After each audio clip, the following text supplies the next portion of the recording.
বাংলাদেশত সনাতনী হিন্দুসকলৰ ওপৰত হৈ থকা বৰ্বৰ আক্ৰমণ আৰু অমানৱীয় অত্যাচাৰৰ বিৰুদ্ধে আজি তামুলপুৰ কুমাৰীকাটাত সদৌ বিটিআৰ বাঙালী যুৱ ছাত্ৰ ফেডাৰেশ্যনৰ উদ্যোগত বিশাল প্ৰতিবাদী সমদল কাৰ্যসূচী ৰূপায়ণ কৰা হয়।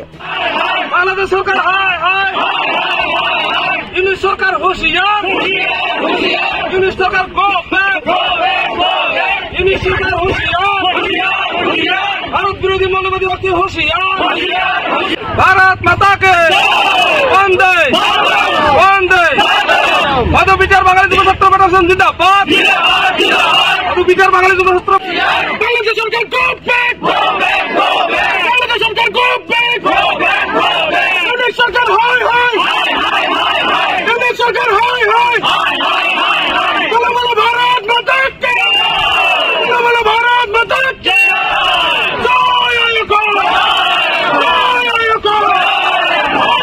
प्रतिबादी कार्यसूचीत अंशग्रहण करी प्रतिबादकारीসকলে ইউনুস सरकार हाय हाय बांग्लादेश सरकार हाय हाय चिन्मय कृष्णदास ब्रह्मचारीके मुक्ति दियक आदि विभिन्न स्लोगानेरे उत्ताल करे परिवेश। আজিৰ এই প্ৰতিবাদী কাৰ্যসূচীত বিটিআৰৰ বাঙালী যুৱ ছাত্ৰ ফেডাৰেশ্যনৰ কেন্দ্ৰীয় নেতা কৰ্মীৰ লগতে সহস্ৰাধিক লোকেও অংশগ্ৰহণ কৰে।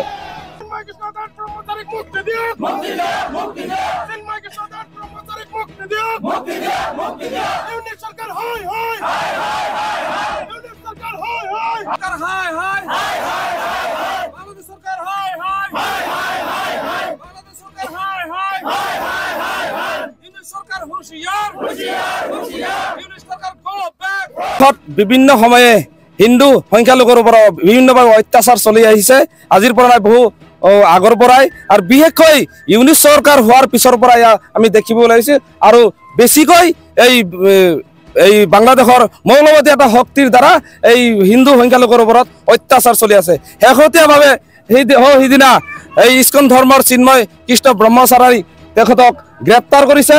তো আমি আজি সদৌ বিটিআৰ বাঙালী যুৱ ছাত্ৰ ফেডাৰেশ্যন তামুলপুৰ জিলা সমিতি আজি এই বিশাল প্ৰতিবাদী কাৰ্যসূচী লোৱাৰ এটাই কাৰণ যে চিন্ময় কৃষ্ণ ব্ৰহ্মচাৰীক মুক্তি লাগে আৰু বাংলাদেশত সংখ্যালঘু হিন্দুৰ ওপৰত যি অত্যাচাৰ হৈ আছে এই অত্যাচাৰসমূহ বন্ধ হ'ব লাগে। অন্যথা আমি বিটিআৰ বাঙালী যুৱ ছাত্ৰ ফেডাৰেশ্যনে হয় আমি সমগ্ৰ এই ভাৰতৰ হিন্দু একত্ৰিত হৈ আন্দোলন কৰিম। ইতিমধ্যে আমি গুৱাহাটী আন্দোলন কৰিছোঁ। আমি এই বিটিআৰত আন্দোলন কৰি আছো। আমাৰ প্ৰত্যেকটা জিলাতে আন্দোলন চলিব আৰু পৰৱৰ্তী সময়ত আমি দিল্লীলৈকে এই আন্দোলন আমি লৈ যাম। আমাৰ এটাই দাবী আমি হিন্দুসকল সুৰক্ষিত হ'ব লাগে। আমাৰ বাংলাদেশত যি সংখ্যালঘু হিন্দুসকল আছে তেওঁলোকক সুৰক্ষা প্ৰদান কৰিব লাগে আৰু আমি ভাৰতৰ প্ৰধানমন্ত্ৰী ডাঙৰীয়াক আমি আহ্বান জনাইছোঁ তেখেতে গুৰুত্ব ভূমিকা পালন কৰক যে তেওঁ গুৰুত্বপূৰ্ণ পালন কৰক যে বাংলাদেশৰ হিন্দুসকলক সুনিশ্চিত প্ৰদান কৰিব লাগে। নহ'লে বাংলাদেশক ভাৰতৰ পৰা বাংলাদেশ যেনেকৈ দ্বিখণ্ডিত কৰিছিল আমি বিচাৰোঁ বাংলাদেশক দ্বিখণ্ডিত কৰি হিন্দুৰ বাবে এটা পৃথক ৰাষ্ট্ৰ গঠন কৰিব লাগে। বৰ্ষতে প্ৰতিবাদ চলিছে আৰু আমি সদৌ বিটিআৰ বাঙালী যুৱ ছাত্ৰ ফেডাৰেশ্যন ইতিমধ্যে গুৱাহাটীৰ মাজমজিয়াত এটা প্ৰতিবাদ আমি অংশগ্ৰহণ কৰিছিলোঁ। কিন্তু এজন সনাতনী হিন্দু হিচাপে গাৰ তেজ ঠাণ্ডা হৈ যোৱা নাই। আজি ফেচবুক হওক বা ছ'চিয়েল মিডিয়া আমি যিবোৰ বস্তু দেখা পাই আছোঁ বাংলাদেশৰ থকা আমাৰ যিখিনি আমাৰ সংখ্যালঘু মানুহ আছে তেওঁলোকৰ ওপৰত যি নিৰ্যাতন সেই নিৰ্যাতনৰ কবলত পৰি তেওঁলোকে তাত হাহাকাৰ কৰি আছে আৰু সেই হাহাকাৰ কৰি থকাৰ মূল কাৰণটো হ'ল কি আপোনালোকে গম পায় কিছুদিন আগতে ছাত্ৰ আন্দোলনৰ গৰিহণা লৈ বাংলাদেশৰ চৰকাৰ পতন হয় ডক্টৰ মহম্মদ ইউনিছৰ নেতৃত্বত যি স্বৈৰাচাৰী মানে এটা মৌলবাদী দলে বাংলাদেশক নিজৰ প্ৰত্যেক সম্পত্তি বুলি ভাবি বাংলাদেশ শাসন চলাইছে আৰু এই বাংলাদেশ শাসন চলাই সেই বাংলাদেশত তেওঁলোকৰ এটা মনত এজেণ্ডা বান্ধি লৈছে যে বাংলাদেশত অকল বঙালী মুছলিমখিনিহে থাকিব, বাকী বাংলাদেশত কোনো থাকিব নোৱাৰিব বুলি তেওঁলোকে মনত স্থিৰ কৰি লৈছে। সেই কথাটো আমি কঠোৰভাৱে গৰিহণা দিওঁ কাৰণ হিন্দু স্থানৰ ঔৰসত জন্ম পোৱা বাংলাদেশ আজি হিন্দুসকলকে মাৰধৰ কৰি হিন্দুসকলক অত্যাচাৰ কৰিছে।